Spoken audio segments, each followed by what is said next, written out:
For me naman, when I left the media world, the politica and media world, back in 2023, I really just want to be a mom. I had my kid via IUI, that's a sperm donor, because I have so much love to give. I really just want to be a mom, raise her, and witness everything that she's doing. Every night we pray. She's 3 now. She just turned 3. Every night we pray.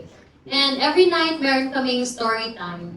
And kapag nagagalit ako sa kanya, you know what she asks me? Mommy, are you happy? Lagi niya tinatanong. That's her gauge of whether or not, I think it's her way of asking, Mommy, do you love me? So she always asks me, Mommy, are you happy? So I always tell her, of course I'm happy that you're my daughter, blah, blah, blah, blah, blah, blah. But at the end of the day, when I hug her at night, I just see the future that I want for the country talaga.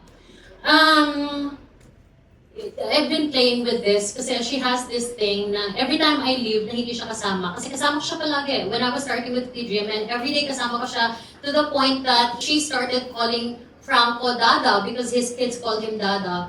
But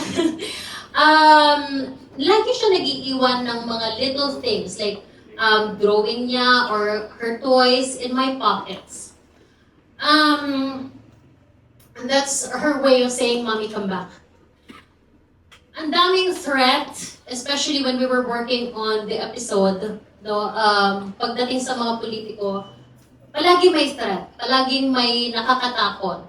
And every day, I'm thankful that I get to go home to her. I get to sleep with a clean conscience. And my only wish talaga, or my only goal right now, is to give her a really good future. Kapag nanay ka, alam mo yon. Alam mo kung gaano ka gusto mo na mabigyan ng magandang kinabukasan yung anak mo. And the world, a good world where she can grow up or he can grow up, yung mga anak natin.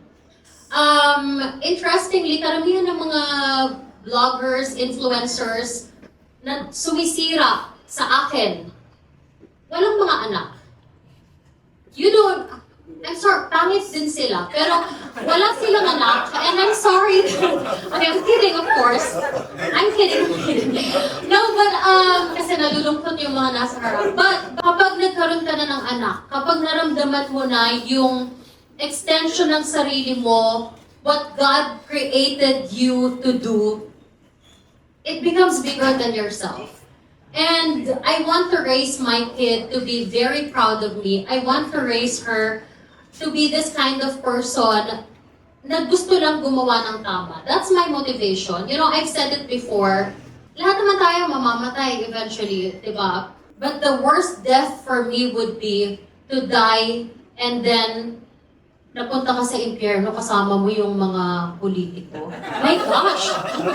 Hindi ka pa iniwan hanggang sa impyerno kasama mo sila. Di ba magpakabait ka na lang? Ako, yun talaga yung goal ko in life.